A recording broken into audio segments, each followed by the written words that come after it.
Olá, você está ouvindo o podcast Outra Economia, Descomplicando o Economês, um projeto do Movimento Economia Progente. Quem fala é Robert Tourrier, professor de Economia da Universidade Federal do Rio Grande do Sul. Hoje vamos debater um tema um pouco mais árido e complexo, política monetária e o desejo que o mercado financeiro obtém na independência do Banco Central. Convidamos o professor de Economia da URGS, Maurício Andrade Vaz, e o doutorando em Economia, Acílio Luiz Zanella Araújo. Excepcionalmente, um programa apenas com homens, que evitamos aqui no Economia Progente, mas como tem um período de férias, a gente ficou restrito a nós homens. Então, obrigado por estarem aqui conosco. Olá. Olá. Bom, então, a política monetária ela tem um papel de difícil compreensão para o público em geral, não é? Mas, de forma simplificada, a gente pode dizer que os principais objetivos do Banco Central é o controle monetário, estabilidade de preços e geração de empregos. Em diversos países, o Banco Central implementa uma política que visa a manutenção de empregos e o controle de preços. No Brasil, o Banco Central olha apenas para o controle de preços e basicamente ignora o nível de desemprego. Os defensores do Banco Central independente argumentam que essa alteração operacional deixaria a política monetária mais distante dos terríveis objetivos políticos. Então eu pergunto para vocês, não é? O que representa um Banco Central independente? Quais seriam os objetivos políticos que deveriam ser evitados pela perspectiva do mercado financeiro? Quem ganharia com um Banco Central independente e quem poderia perder? Bom, então eu vou começar a fala explicando mais essa questão do Banco Central independente e depois toda a questão da discussão vou deixar com o Acílio. Bom, então acho que a primeira coisa importante a gente separar é essa relação do Banco Central independente e a autonomia do Banco Central. O Banco Central independente seria aquele Banco Central que ele teria plena autonomia tanto para decidir as metas quanto também a execução dessas metas. O projeto que está sendo levado para o Banco Central é para somente a autonomia da execução da política monetária, cambial e creditícia, né? É basicamente a autonomia que já possui agora o Banco Central, só que o projeto é de formalizar essa autonomia. Outros aspectos são levantados, que o presidente do Banco Central ele vai possuir um mandato de 4 anos, e pode ser renovável por mais 4 anos, e a ideia também é que ele se separe do mandato do presidente da República. A condução da política monetária, então, vai ser apenas pelo Banco Central, e quem vai decidir quais metas a serem seguidas ainda é o Conselho Monetário Nacional, só que agora ele teve uma mudança importante, que antes era dividido entre o ministro da Fazenda, Desenvolvimento e o próprio presidente do Banco Central. Com a mudança de ministério, ele vai ser dividido agora então, entre o ministro da Economia, e ao invés de ter um ministro do Desenvolvimento que poderia fazer eventualmente um contrabalanço, uma perspectiva focada mais, o ministro do Planejamento, que era antes. Um objetivo talvez um pouco mais pró-desenvolvimento econômico, ficou agora o secretário da Fazenda, que pertence ao Ministério da Economia, e o presidente do Banco Central. Então, tende a ter uma perspectiva um pouco mais conservadora em termos de política econômica. Sobre os objetivos políticos a serem evitados pela perspectiva do mercado financeiro, são, na verdade, quaisquer outros objetivos que não a estabilidade de preços. Mas, principalmente, quando se fala em independência do Banco Central, se pensa em evitar que o Banco Central seja utilizado pelo governo para ajudar no financiamento de déficits governamentais por meio da compra de títulos do Tesouro e ou aumentar o nível de emprego de forma artificial, entre aspas, e especialmente em períodos pré-eleitorais. A ideia por trás disso é que os políticos e os burocratas buscam unicamente o aumento do prestígio e do poder. Os políticos fazem isso se reelegendo, né?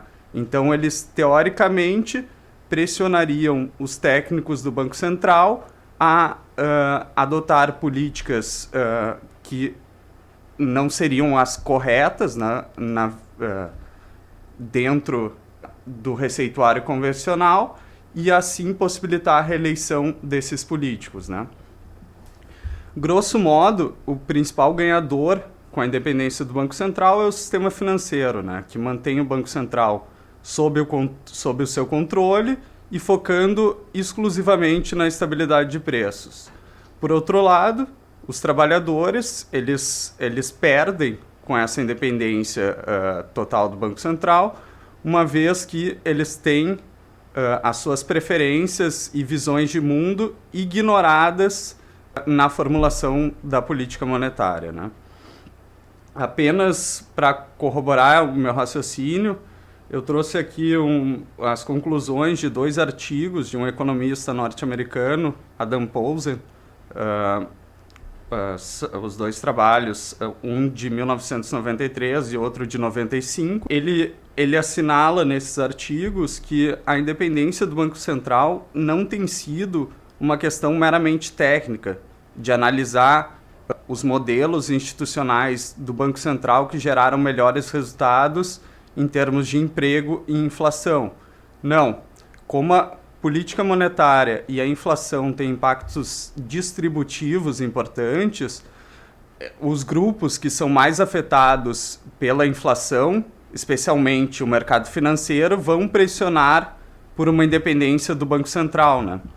E os testes econométricos que ele realiza no artigo mostram que países onde o lobby do sistema financeiro é mais efetivo foram exatamente os países onde foi adotada a independência do Banco Central. Bom, então um ponto importante para esclarecer também para os nossos ouvintes que quando a gente fala em efeitos distributivos, né, a gente está falando de efeitos sobre a renda das pessoas de forma geral, né? Então, para nós economistas, o nível de juros é um dos principais preços da economia, né? Mas isso não é tão óbvio assim para quem não é da área, né? Então vocês poderiam explicar para os nossos ouvintes por que o nível de juros é tão relevante e como o nível de juro atinge o nível de emprego e de renda das pessoas? E para além da questão da remuneração da dívida pública, um tema que a gente vai tratar em um programa específico aqui, que outras variáveis são afetadas pela taxa de juros? Então, quando a gente fala de taxa de juros, é importante o ouvinte entender que existem diferentes tipos de taxa de juros. Quando o Banco Central estabelece uma taxa de juros, ele está se referindo à taxa básica de juros, né, que nós chamamos de Selic. Essa taxa é a taxa que o Banco Central cobra para vender, digamos assim, dinheiro para os bancos comerciais. Essa taxa também, ela baliza muito proximamente, nos últimos meses elas são idênticas, à taxa do depósito interbancário, que é aquela taxa que é cobrada para um banco emprestado para outro banco. Então, basicamente, essa é a taxa de custo para os bancos operarem. Bom, essas taxas, elas não afetam diretamente as pessoas, tanto físicas quanto jurídicas. Agora, elas servem, então, como um ponto de partida, o piso de partida para as taxas de juros. As taxas de juros que mais são relevantes, na verdade, são aquelas que vão financiar, por exemplo, projetos de investimento ou vão facilitar o crédito para o consumo. Então, delas temos desde a taxa do cheque de juros, do cheque especial, do cartão de crédito, do financiamento imobiliário, do automóvel, que são mais voltados para pessoas físicas, mas também elas são bem importantes para pessoas jurídicas, como, por exemplo, tem o capital de giro, que é aquele tipo de empréstimo que as empresas precisam para tocar o dia a dia, por problemas de fluxo de caixa, ou para financiar projetos de investimento de mais longo prazo. E essas taxas que sim vão afetar diretamente na vida das pessoas de duas formas distintas aqui. Em relação às que vão financiar os projetos de investimento e capital de giro, elas são importantes porque o investimento talvez seja a principal variável para gerar uma dinâmica de crescimento econômico no país. Sendo uma taxa de juros muito alta, ela praticamente inviabiliza projetos de investimento. Isso de duas maneiras.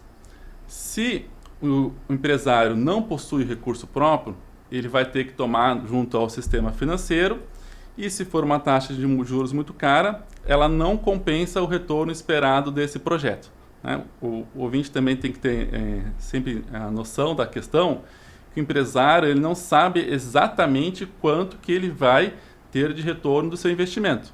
Ele então tem uma perspectiva de retorno que tem um componente de incerteza muito importante. Então, o retorno esperado ele tem que ser significativamente mais alto do que a taxa de juros.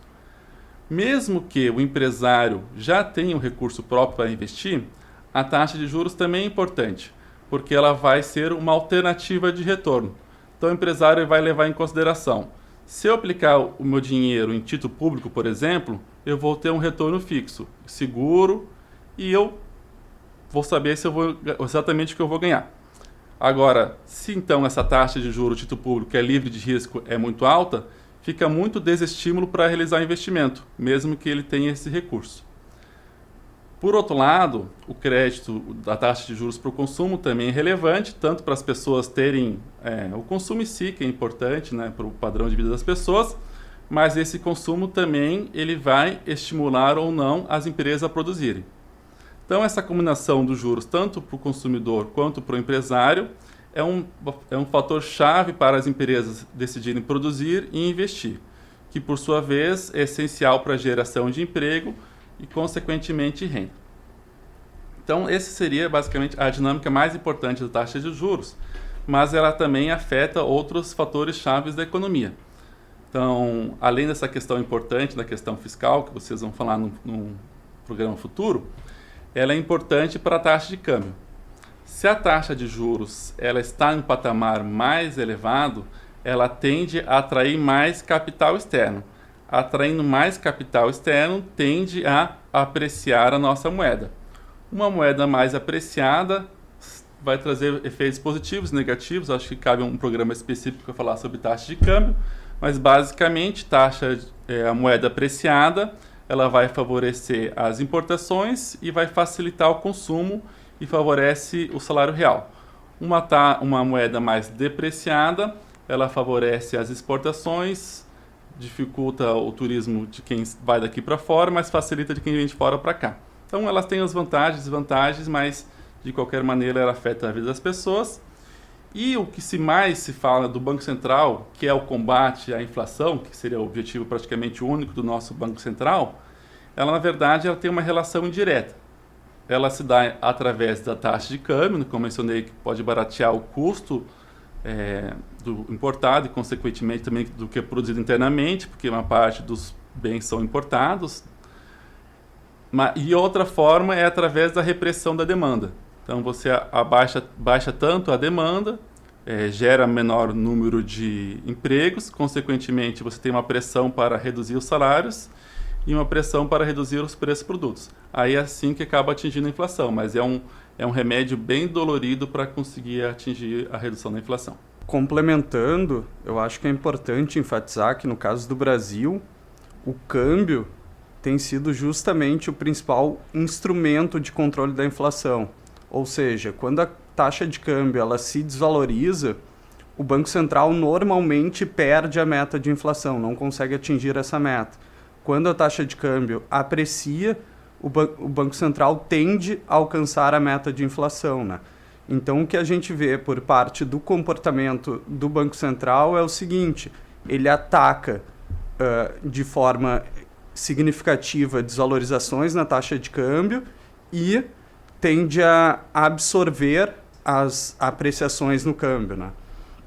Outro aspecto importante que está relacionado com a minha primeira resposta é que a taxa de juros ela tem um impacto distributivo importante, né? Ou seja, ela afeta diretamente a desigualdade dentro da sociedade. O Piketty, no livro dele, O Capital do Século XXI, mostra que quando a taxa de juros, quando a remuneração dos ativos financeiros é superior ao crescimento da renda, da economia, a desigualdade dentro da sociedade ela tende a se ampliar. E é isso que aconteceu aí tanto no Brasil quanto em outros países nos últimos tempos.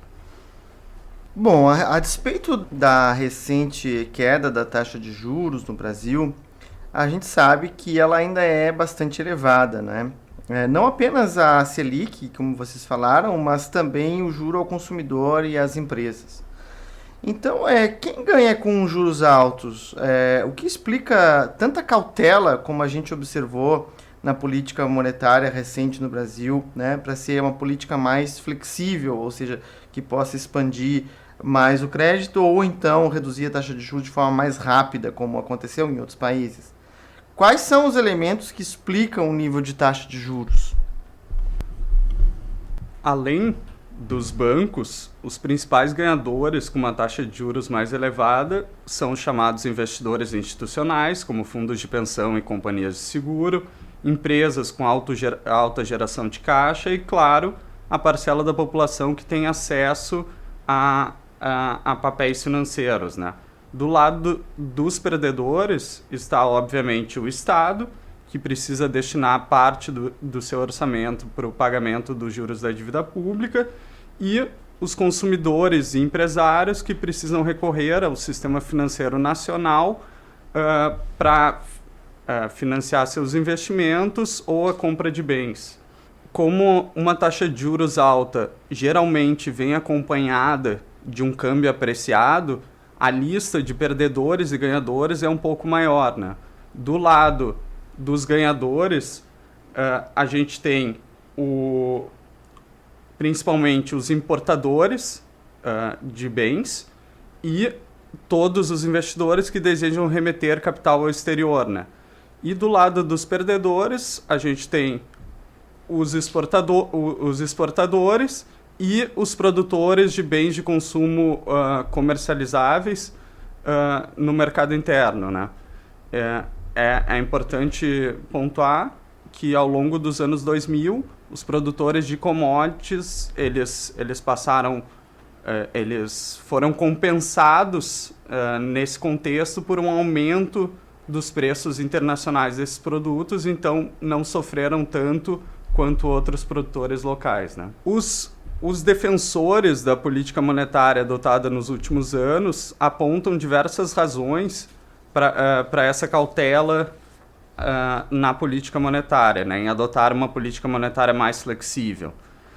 Especialmente, eles mencionam uma memória inflacionária da população brasileira que conviveu com taxas de inflação elevada ao longo dos anos 80 e parte dos anos 90 e a falta de credibilidade do Banco Central em razão também desse histórico de alta inflação.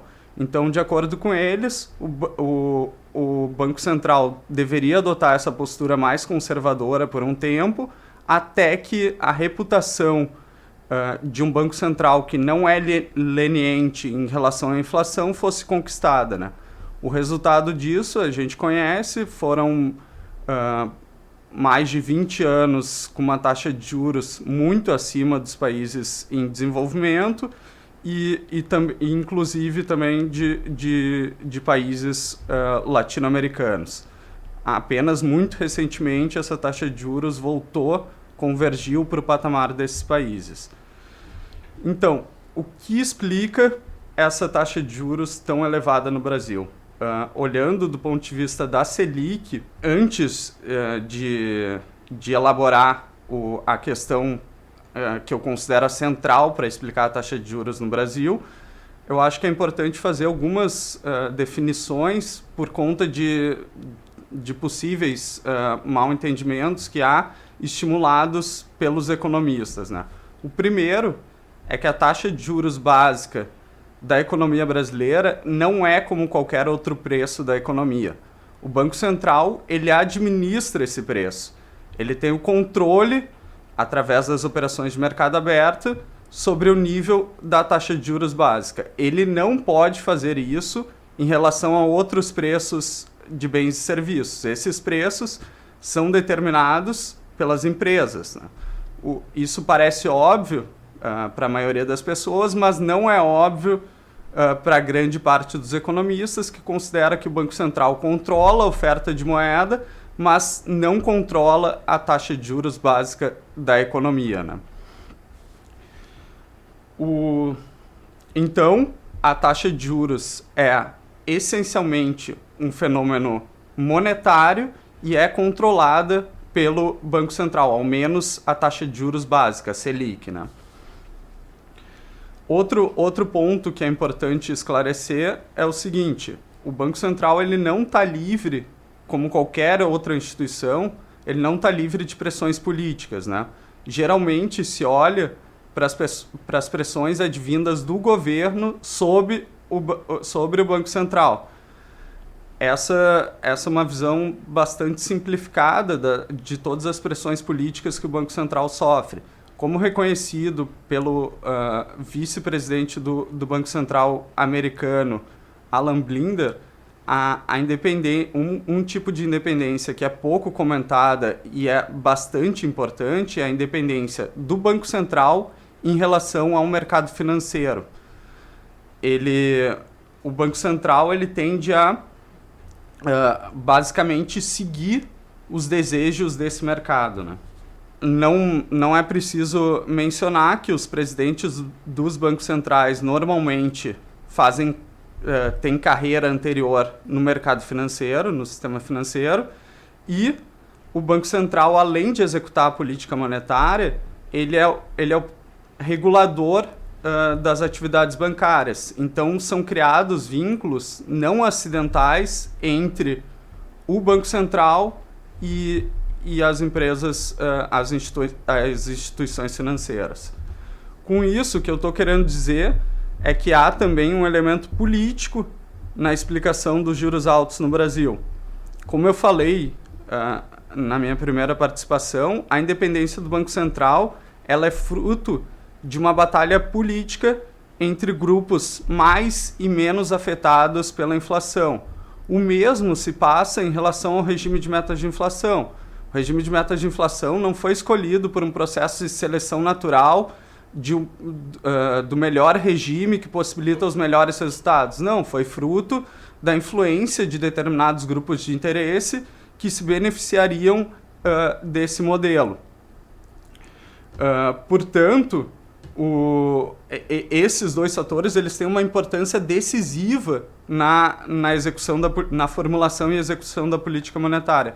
Portanto, o que a gente pode dizer é que a política monetária é resultado também de um equilíbrio de forças dentro da sociedade. Então, antes de entrar nos aspectos sobre as demais taxas de juros, e colaborando com a Acílio, corroborando o argumento do Acílio, em termos de taxa de juros, a nossa, que realmente agora está mais baixa, ela é favorecida por esse contexto internacional que as taxas de juros dos principais países elas estão próximas de zero, em alguns casos elas estão até negativas, né? Até Portugal, essa semana, emitiu inclusive um título com taxa de juros negativas, então é algo que está crescendo no mundo. Então, num certo sentido, ele tem facilitado bastante a redução da taxa básica de juros no Brasil, sem contar que com o desemprego num patamar muito elevado, a pressão inflacionária está baixa, né? Então, a taxa de juros real ela não tem acompanhado a queda da taxa de juros nominal. Na verdade, só mais nessas últimas quedas do Banco Central que a taxa de juros real, de fato, ela caiu. Assim, nas primeiras reduções, ou quando ela se manteve um período estável, a taxa de juros real ela não estava caindo tanto. E em termos de outras taxas de juros, eu vou iniciar aqui então pelas taxas de média e longo prazo, que são operadas pelos títulos públicos. O Banco Central ele não consegue atuar diretamente, ele tem total autonomia para determinar a taxa básica de juros, né, porque ele é o único ofertante dela, então não tem dificuldade para operacionalizar essa. De fato, como o Banco Central quer operacionalizar a taxa de juros zero, ele consegue em qualquer país. Essas taxas de juros de longo prazo, que elas são mais importantes para o investimento, mesmo essa dos títulos públicos, elas já têm um pouco mais de dificuldade. E por isso que os bancos centrais de diversos países desenvolvidos passaram a adotar essas políticas monetárias não convencionais, em que os bancos centrais, além de atuar na taxa de curto prazo da economia, que é a questão mais típica de um banco central, eles passaram a atuar também adquirindo títulos do Tesouro, dos estados, a taxa de juros mais longa. Então, passaram a operar com taxa de juros de papéis de 5, de 10 anos, ou mais de 10 anos, 15 anos, inclusive. Então, que é uma tentativa de os bancos centrais, atualmente no mundo afora, de aumentarem a eficácia da sua política monetária. Algo que no Brasil, pelo jeito, ainda é bastante distante, porque o nosso Banco Central ainda é bastante conservador em termos de atuação, né? E aí, quando eu digo assim que essa proposta de referência à autonomia da execução, eu não quero minimizar essa importância, né, já que o Banco Central ele tem como única meta formal, né, e na prática a gente também pode observar isso, que é a taxa de inflação. Então, se você tem uma única meta, que é a taxa de inflação, e a nossa meta de taxa de inflação, aproveitando essa questão que o Cílio comentou sobre a meta inflacionária, é uma taxa de inflação cheia. Ou seja, tudo que é tipo de preços impacta na nossa meta de inflação. Então, o Banco Central dos Estados Unidos, ele tem como foco de meta a taxa de juros que exclui os preços de energia e alimentos, o que faz com que ela se torne muito menos volátil e mais fácil de ser alcançada. Além do que, o Banco Central dos Estados Unidos ele sempre tem como meta também o pleno emprego. Na verdade, é atingir a menor inflação possível dentro do pleno emprego, e essa inflação ela está excluindo como meta principal energia e alimentos. E aqui no Brasil já não. Então, qualquer pressão inflacionária na energia, de alimentos, teve um problema de água, por exemplo, que aconteceu no governo Dilma, um problema de seca grave que prejudicou o preço dos alimentos, o Banco Central se viu muito pressionado, tanto internamente como pelo sistema financeiro e afins, que para elevar a taxa de juros, justamente porque na sua meta ela engloba tudo que é tipo de preço. Então gera sempre uma pressão adicional para manter a taxa de juros altas no Brasil. E agora, felizmente, além da taxa de juros internacional estar baixa, não está havendo nenhum tipo de pressão de custos, né? Nem de energia, nem de alimentos. Ou se tem, é baixa, é pontual, como o da carne aconteceu no final do ano, que teve aquele repique, mas já caiu. Se ela tivesse mantido por mais meses, provavelmente o Banco Central teria que elevar a taxa de juros, porque ele é sensível a qualquer tipo de pressão que independe da sua política. Então é um remédio único a taxa de juros para todos os tipos de doenças, né, que seriam as doenças inflacionárias. E em relação às demais ou taxas, elas dependem basicamente do spread bancário, de quanto os bancos cobram a mais a taxa de juros que vai além do custo de captação. Então, esse spread bancário no Brasil, ele tem variado nos últimos meses, assim, pegando os 24 meses mais ou menos, ele varia de acordo com a variação da taxa de inadimplência. Então, a taxa de inadimplência no Brasil, ela tem tido uma queda, iniciava em torno de 5% para a pessoa física, ela está em torno de 13,5%, para pessoas jurídicas ela é sempre menor. Então, a média da taxa de inadimplência tem caído, o que favorece uma queda no spread bancário. Só que esse spread bancário, muitos meses, ele caiu menos do que a taxa de inadimplência e muito menos do que a taxa básica de juros da economia. Teve alguns meses, inclusive, que ela até aproveitou a queda da taxa básica para subir o spread bancário. E o spread bancário é basicamente determinado pelo custo de captação, que é aquela que eu comentei na primeira e segunda resposta, sobre que é a taxa básica de juros e o depósito interbancário, ou remunerações que ele paga para as pessoas, que também não foge muito da Selic ou do DI, dos demais custos do sistema bancário, dos impostos e da taxa de lucro. Bom, só para deixar um pouco claro também para o nosso ouvinte, o spread bancário acaba sendo a remuneração dos bancos, né? O diferencial, então, entre o custo que eles têm de captação dos recursos e o volume, o valor que eles cobram, né, dos clientes deles, né? Então, para fechar então o nosso debate aqui, que políticas que poderiam ser adotadas para que a variação da taxa de juros chegue ao consumidor e para que ela caia ainda mais no Brasil, dado que a Selic cai, mas os juros do consumidor não observa esse mesmo fenômeno? Começando então pela Selic, como a recuperação da atividade econômica ainda é lenta e o nível de desemprego é elevado, ainda é cedo para dizer que esse novo patamar da Selic é algo permanente. Então, para evitar que a Selic volte a subir no futuro, o que tende a ocorrer quando a atividade econômica se recupera e o emprego aumenta, algumas medidas e mudanças institucionais elas podem ser tentadas, né? Entre as quais eu destacaria, primeiro, uma ampliação do mandato do Banco Central, contemplando não somente a estabilidade de preços, mas também o nível de emprego. A exemplo do que ocorre nos Estados Unidos, principalmente, isso tenderia a gerar um comportamento menos míope do Banco Central em relação ao emprego.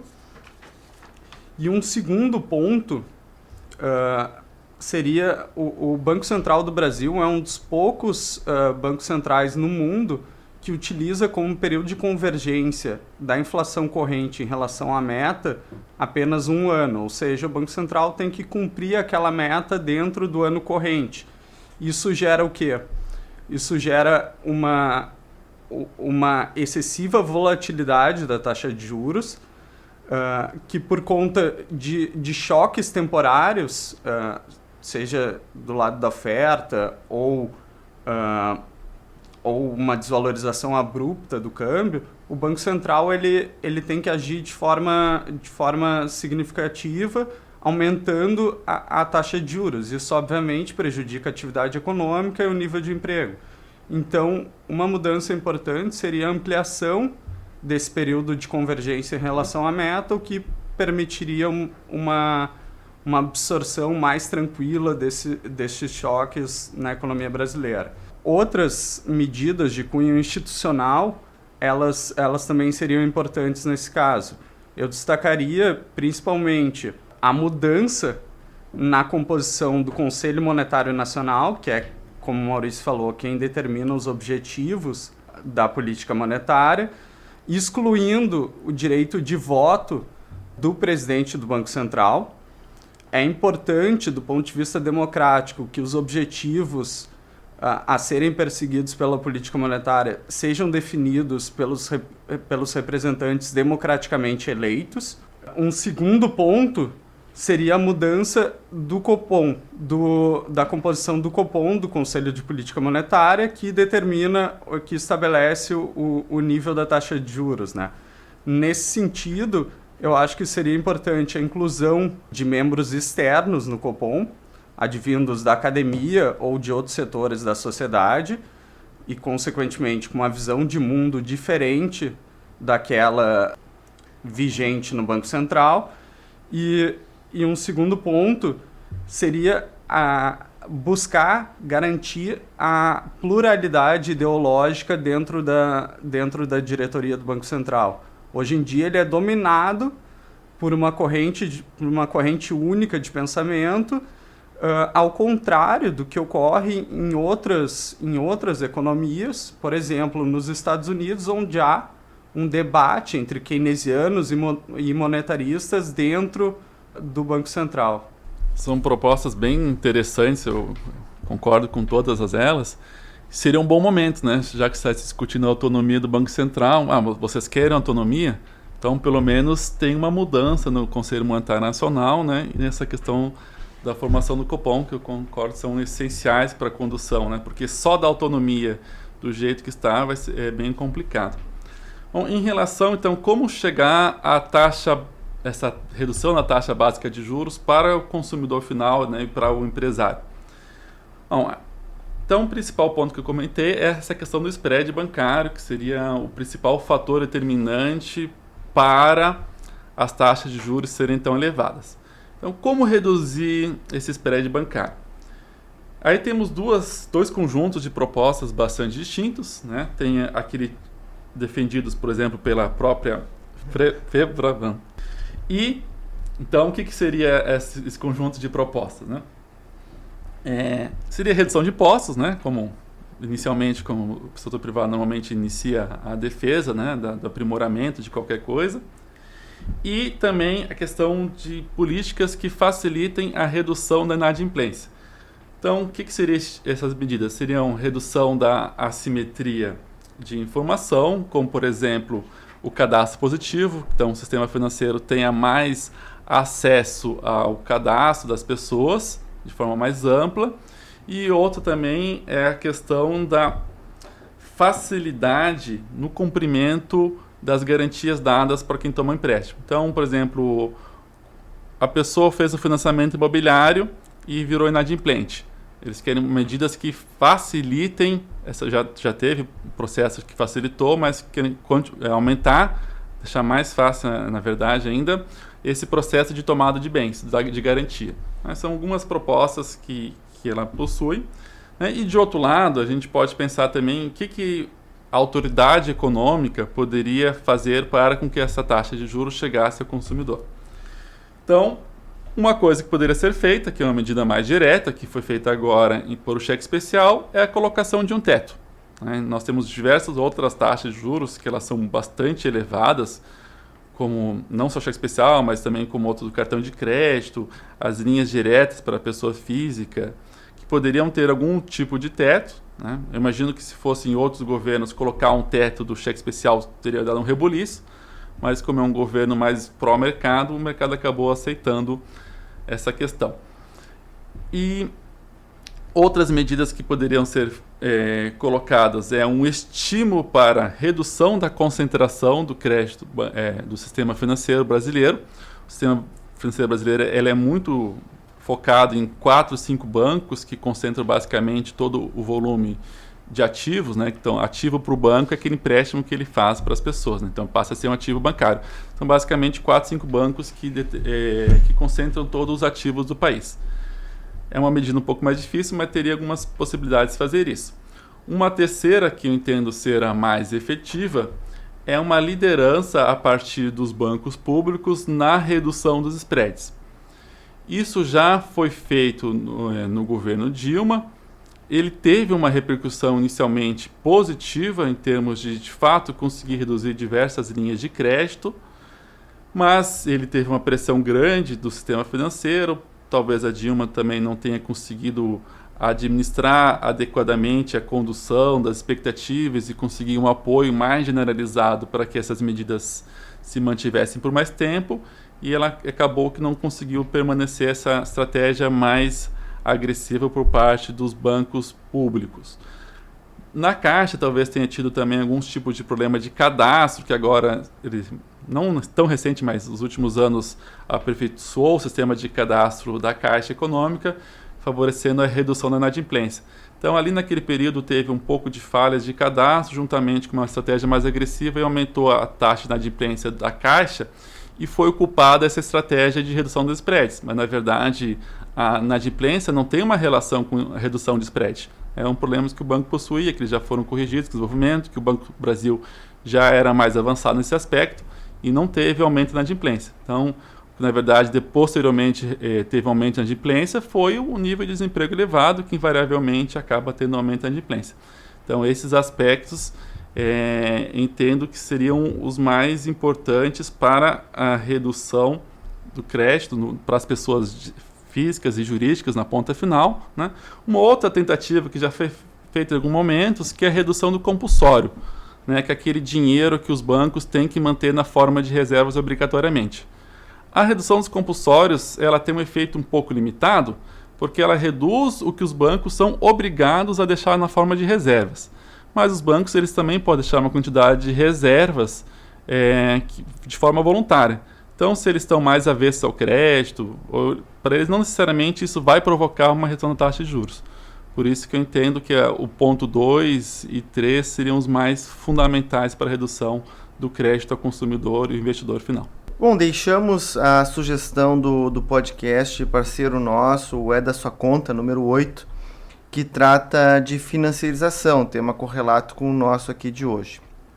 Agradecemos mais uma vez a contribuição dos nossos convidados, Maurício e Acílio, para entender esse tema complexo, mas que afeta a produção, investimento, os preços, a renda, o emprego, o endividamento das famílias e dos governos. O Outra Economia faz parte da rede de podcast Colmeia, do jornal Sul 21. Além do nosso podcast, tem programas sobre feminismo, política, filosofia, cultura e arte. Acesse lá colmeia.sul21.com.br. Agradecemos o estúdio de vídeo Núcleo EAD do Centro Interdisciplinar Sociedade, Ambiente e Desenvolvimento da URGS, o CISAD, pela parceria e por disponibilizar os espaços para a gravação. Somos gratos pelo apoio do Instituto de Justiça Fiscal. Estendemos nosso agradecimento à equipe de gravação, edição e divulgação: Verônica Becker, Jefferson Silva, Júlia Vint, Mariana Garcia, Cristina Viacelli, Vitória Maia e Pedro Bernardes. Muito obrigado e acompanhem nossos próximos programas.